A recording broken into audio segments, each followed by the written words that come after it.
Hindi mansanas, hindi makopa, kundi igos. Alam ba ninyo na ang igos ay galing sa salitang Ilocano na aligusgos? Na aling? Tama! Mula sa bayan ng San Carlos, may isang babaeng dalawa ang aligusgos.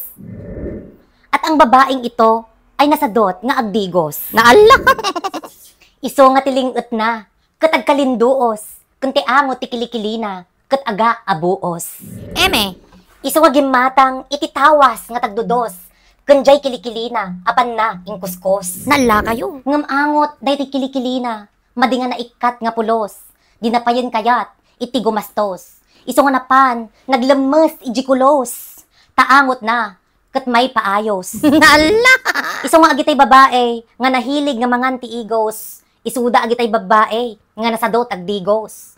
Pagbilisan da, daytay agdiramos. Ti sobra nga kinadugyot da, nagimas pa yun nga igusugos. Eme! At kunting kaalaman, alam ba ninyo na ang bunga ng igaws ay ang daming benepisyo? Eme! Wen mga milo day, ti bunga ti igaws kat benepisyo na. Makaaga si sakit nga dagdagos. Madila nga magamit, dagito'y bulong na nga pangkuskos. Maagasan na matlaeng, dagito'y ukal nga luslos. Eme!